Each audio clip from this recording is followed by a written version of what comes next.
Welcome to the program. I'm Charlie Rose. The program is Charlie Rose the Week. Just ahead, the first presidential debate sets a new record. The Syrian army closes in on Aleppo.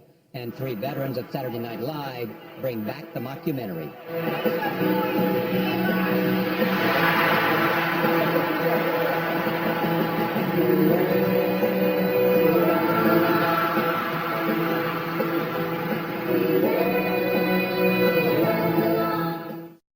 We will have those stories and more on what happened and what might happen. And so you began figuring out which ones we want to do? Is it luck at all, or is it something else? It's more about stealth than health. What's the object lesson here? There is no going back. Tell me the significance of the moment. This was the week Donald Trump and Hillary Clinton met in their first presidential debate. And the Chicago Cubs won their 100th game for the first time since 1935. And we're celebrating a quarter century on public television. Here are some of the sights and sounds of the past 25 years.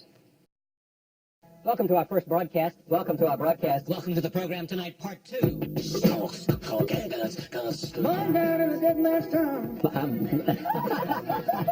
What could have happened to me had I stayed in the street? Yeah, I'm out there down in Tribeca, right next to the Nevro. Talking to me? When I was a young actor, I was just studying. Happiest moments of your life have been spent on basketball court. I think anytime everybody in your family is happy, that's great. I love that. Many people know. Good, cool. I'm going to kill you, Homer. You are so dead. You recognize the consequences to you if there is a strike. It humbles you. Oh, I used to really think a lot about it. There is much anticipation that you will speak about the threat of ISIS. Oh my God, it's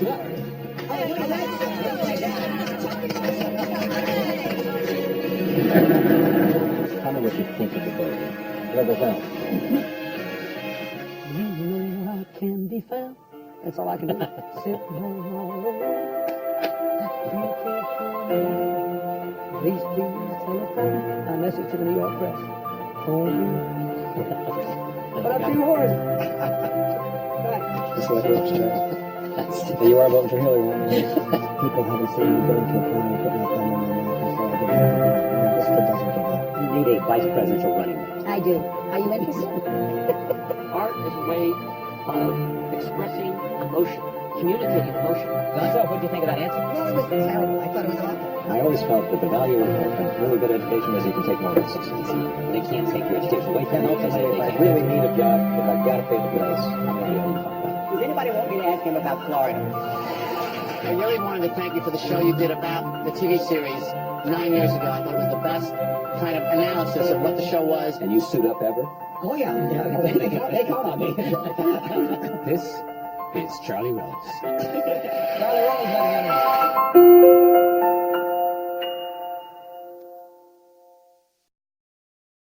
We begin this week overseas with America focused on the presidential election. The Syrian government and Russian air power began a major push against rebel positions in Aleppo. Government forces reached the city center for the first time, and aerial bombardments have been the heaviest since the Civil War began. What comes next? Until last year, Philip Gordon was the National Security Council coordinator for the Middle East, and Clarissa Ward is a foreign correspondent for CNN. In the last week, we are seeing quite clearly that things on the ground in eastern Aleppo, the rebel held part of the city, are indeed worse. And that's primarily because the Russian and Syrian air forces have started to use what appear to be bunker buster bombs. This is a new low even by their standards. Previously, we had seen them using cluster bombs, those homemade barrel bombs, also incendiary devices. But this is the first time that we're hearing about these bunker buster bombs. And of course, the casualties are high as a result. More than 200 people dead in less than a week. Hundreds more injured. Half of the casualties, according to Save the Children, are in fact minorities. And all of this is happening against the backdrop of a siege that has been ongoing for months. There is very little left in the marketplaces, just a few vegetables, nothing left in the stores, no gasoline to get around, very little diesel to power generators because, of course, there's no electricity. So the situation is even worse than it was a week ago, and certainly no end in sight, Charlie. Philip, it reminds some people of Dresden. It reminds some people of Dresden. It reminds people of Sarajevo. It reminds people of Grozny. It reminds people of the absolute worst humanitarian situations and atrocities that we've seen for 70 years. I don't want to be naive, but how can the world stand by and let this happen? The world's conscience should be shocked by what's happening in Aleppo. The problem is nobody has not even a simple alternative to it, but even perhaps a viable one. So, you can sit there and say, we can't let it happen, but then you start walking through and, you put yourself in the situation of decision makers. Okay, what do we do? And if the answer is we respond with equal force, or we use our own airstrikes, we've seen this sort of thing before. Escalation, if it leads to counter-escalation by them, then it could actually get worse. And then, it's not Aleppo, it's Iraq or other. Okay, could it get worse? It could get worse in Aleppo. It could get worse in other cities that are held by rebels.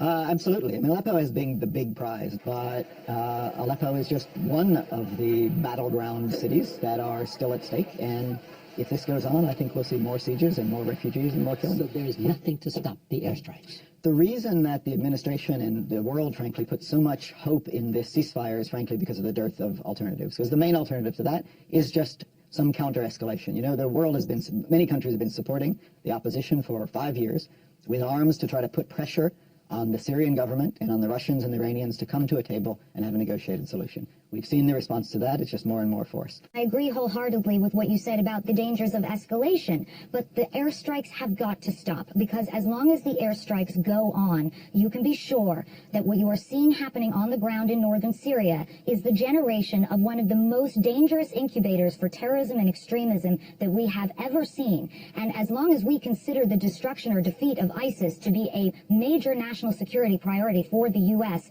we cannot continue to ignore what is happening with the Syrian civil war, because the two are inextricably linked. The one is the giant festering wound, if you like, that is infecting the rest of the body. And it promises or threatens to go way beyond the borders of just Syria. These aren't Las Vegas rules here. What happens in Syria doesn't stay in Syria. But is it a priority to do something about Assad right now? I don't know if that's the priority. I don't think anyone should believe that there is a light option that resolves this problem.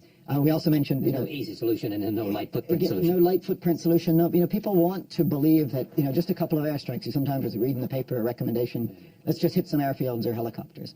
And where that probably ends is with an escalation whereby we have to stand up to the Russians, shoot Russian planes, violently overthrow the Assad regime. That's how most of these things end.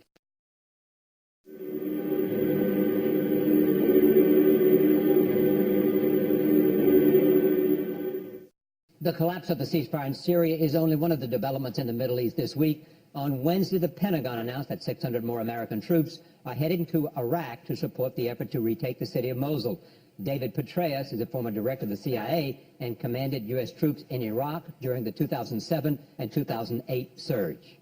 I think there's no question that we are going to defeat the Islamic State in Mosul and indeed throughout Iraq. The real issue, actually, is post-Islamic State governance in Nineveh province, the capital of which is Mosul, an area where I was privileged to serve for the first year as a commander of the 101st Airborne Division after the fight to Baghdad.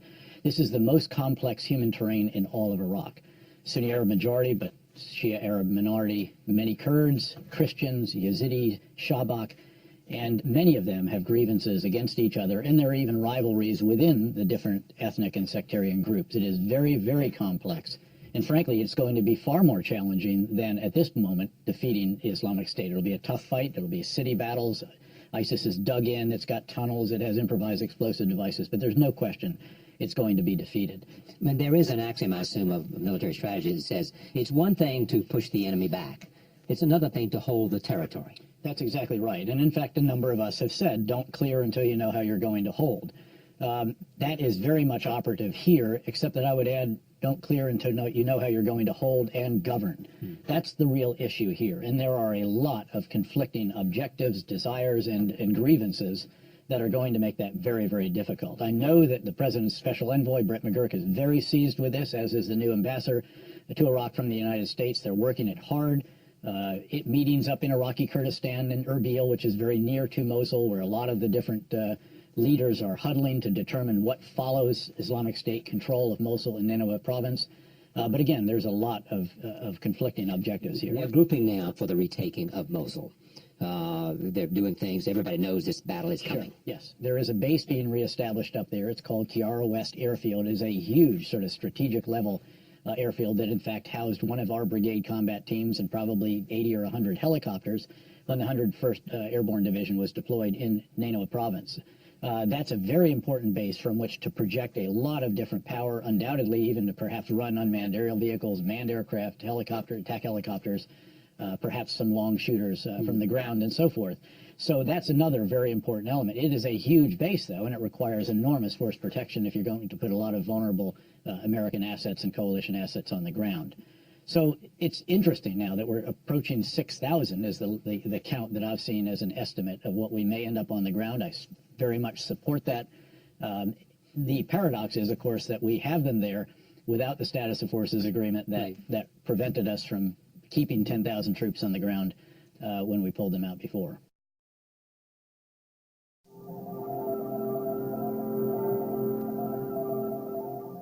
The election is 38 days away. The presidential candidates have their first debate behind them, and early voting has already started in 10 states. Here with the latest in politics and the race for the White House is Politico's Mike Allen.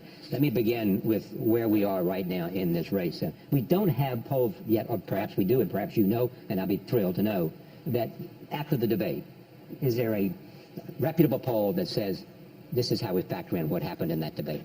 There is. The polls show that Hillary Clinton was the clear winner. But there's one person in the world probably who doesn't believe that, and that's Donald Trump. And I talked to people close to him. He really believes that he won that debate. And that is a little worrisome to people around him who are trying to get him ready for the next one. Do something so what are they going to do to prepare him for the next debate? Well, Charlie, what they're trying to do is get him in a place where he can listen. He's never going to do a formal at the podium debate. He is who he is, but they're going to try to get him in a relaxed setting where they can talk him through things you could say, things that you shouldn't say.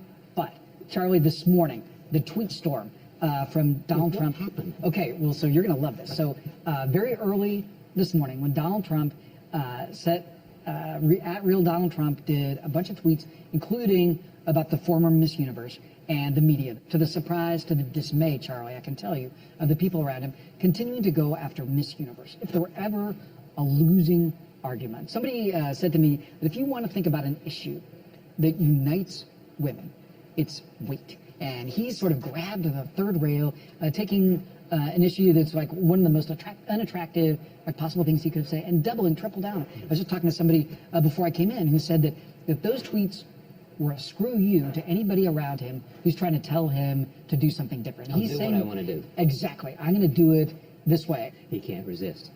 And he got more in trouble because of what he said with respect to Miss Universe. Yeah, so looking ahead, suggesting that there was some tape somewhere or something like that. Right. So, Charlie, looking ahead, job one for Trump is to do better with women. And his campaign had been focused on that before. I think they realize now they'd taken their victory laps a little too soon about the idea that they could get Trump on message. He'd had so many good weeks, and the people around him were encouraged. And the polls showed it.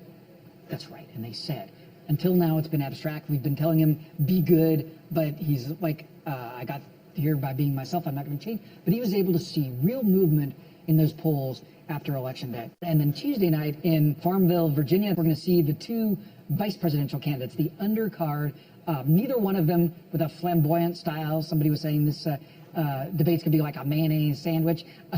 But what we're going to see there is the governing choice that each of these candidates made, the most important single decision that a candidate makes. And with Mike Pence, governor of Indiana, former House Republican leader, Donald Trump made one of the most reassuring decisions. Mike Pence would be exhibit one.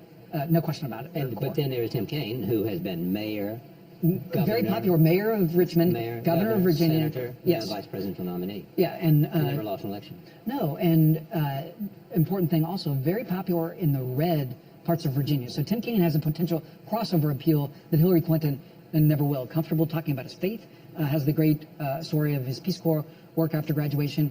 So he's a chance for her to reach out in a way that she can't himself. And Tim Kaine, of these four candidates, of these four nominees, the one who unquestionably is having the most fun.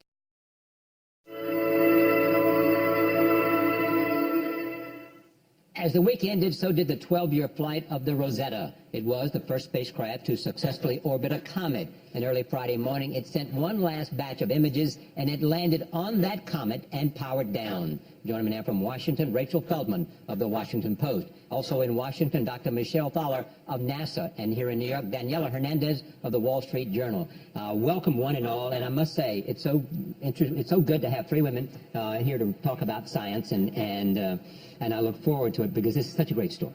It's super exciting. Let me begin with Dr. Thaler. Tell me about Rosetta, and what was it about, and what have we learned from it? Well, comets are incredibly exciting. I mean, people know that they're these sort of large balls of ice and rock, but I think people don't really understand just how scientifically valuable they are. They're actually time capsules. They're bits of the planets that were never made into anything larger. So when our solar system was forming billions of years ago, there were these little bits left over, and they became either comets or asteroids. So when you sample a comet, you have a chance at actually seeing what the solar system was like billions of years ago, where our own chemistry came from, sort of the whole history of where we are.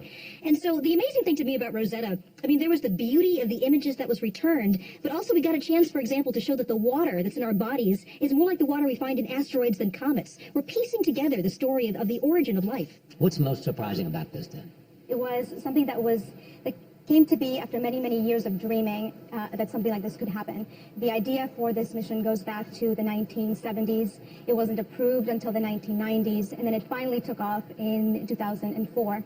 And it springs all this imagination forth. We are now trying to land and mine asteroids for business purposes, and this sort of gives us clues as to how we can go about doing that. And then, as Dr. Thaler said, the data that came back, the linkage back to the beginnings of time, I think is really interesting and beautiful. Rachel Feldman, what do you love about this story? Oh, I love a lot about this story. I've been following it since the orbiter started to orbit the comet a couple years ago.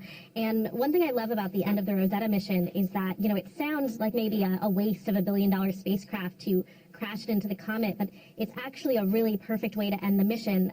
The comet is on the outward leg of its orbit now, so as the spacecraft got farther away, it would have lost the sunlight it needed to power its systems. So instead of just watching it slowly die or hoping that 5 years from now they would be able to wake it back up again, they decided to send it on this final nosedive into a particularly interesting active part of the comet. So the data that they got from the crash landing today will actually contribute to the body of knowledge that we have about this comet and comets in general. So it's just this really awesome way to send off a really successful mission.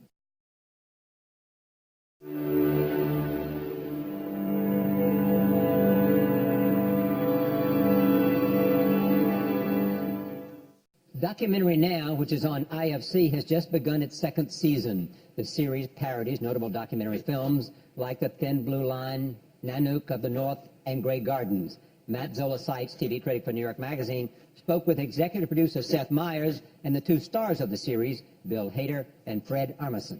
This show specifically began from a sketch we all worked on at SNL called History of Punk, which was their last season on the show. And in it, Fred played a punk rocker, the one punk rocker who was a fan of Margaret Thatcher. Yeah. And Reese and Alex, who are the directors on this, just shot this incredibly specific, everything looked like it came from the right era. Yeah. And it was really fun. It was just a 5-minute sketch, but afterwards I remember Bill saying that would be the kind of show he would want to do, and it just, I think all of us... We were talking about possibly doing something. We knew we were leaving, and we were like, oh, what's that thing we could do? And Andrew Singer, who is producer on our show and produced Portlandia, was saying, if you ever have an idea, I'm sure we could take it to IFC, because Portlandia has done so well, and we have such a good relationship with them. And I think we did our last show on SNL, and then like a week later, the three of us were in with IFC, and I remember just saying, like, yeah, it's a just straight documentary parody show. It's clear, it's a death threat. I think any other place they would have said no thanks, but they were so on board with it and loved it, and just like, great, I do think with the it. very fact that they had already signed off on a show that was specifically about Portland. Yeah. They then had the confidence that this same sort of creative mindset would be able to make something that does not sound like a hot sell. No, hyper-specific documentary. Yeah, it is hyper-specific, though. Like, it's almost like what I would call a method parody. Yeah. Where you're really trying to become the thing that you're poking fun at it, but you're really mainly affectionate towards it. Yeah, I think, like, a movie, I remember early on, I was talking to Reese and Alex and all these guys about Zelig and like, that film, the Woody Allen movie where you saw that, and I just remember going, or even his other ones, like Take the Money and Run and things like that, even though they were insane, there was this, you could tell he loved movies, and it was like, no, if you do it exactly right, if you get the parody and make it look just like one of those things, it's somehow funnier. Yes. You know, because it subverts your relationship to the movie and to watching documentaries. It makes you feel like, no, I'm watching the thing. This feels exactly like an important movie, except there's just one little thing off from it. One of the things I love about this particular episode is that it's a spoof of a very specific thing, but then, as in so many episodes of documentary now, something else happens to it. Something else happens. That this character, Canuck, isn't what they're asking him to pretend to be. And so it then becomes an acting challenge. I almost hesitate to use that word, as well as just goofing around. I mean, this is... It's not a challenge at all in it because it's silent. Yeah. And so everything is just one shot. It was actually very easy because it's just... The changes all happen in the writing, which, by the way, the whole thing was written by Seth Meyers. Yeah. That's all him. Here's a look at the week ahead. Sunday is the final day of Major League Baseball's regular season. Monday is Iraq's national holiday. Tuesday is the night of the vice presidential debate at Virginia's Longwood University. Wednesday is the day the Nobel Prize in Chemistry is announced. Thursday is the day Prince's Paisley Park home opens to the public. Friday is the 15th anniversary of the invasion of Afghanistan. Saturday is the day the skating rink opens at New York's Rockefeller Center. And here is what's new for your weekend. Van Morrison has a new album out called Keep Me Singing.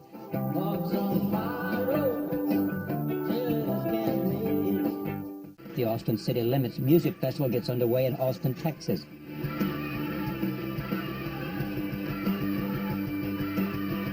And Mark Wahlberg, Kurt Russell, John Malkovich, and Kate Hudson star in the disaster thriller Deepwater Horizon.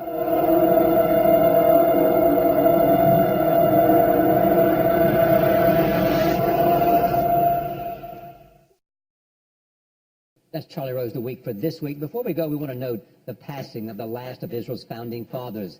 Shimon Peres died Wednesday at the age of 93. He served in numerous Israeli governments in numerous positions, including president and prime minister. It was as foreign minister that he shared the Nobel Peace Prize with Yasser Arafat for their work on the Oslo Accords. He was a guest at my table many, many times. In 2011, we talked of his legacy, and that is where we'll leave you this evening. I'm Charlie Rose. We'll see you next time. Each of us has a given time to contribute his contribution to the rest. Contribute, and there will be an end to the contribution because there will be an end to your life. Don't waste it. And so what do you hope the epitaph will say? I don't care. For me, if somebody will say that I saved the life of one child, this will be the greatest compliment. I hope to be remembered.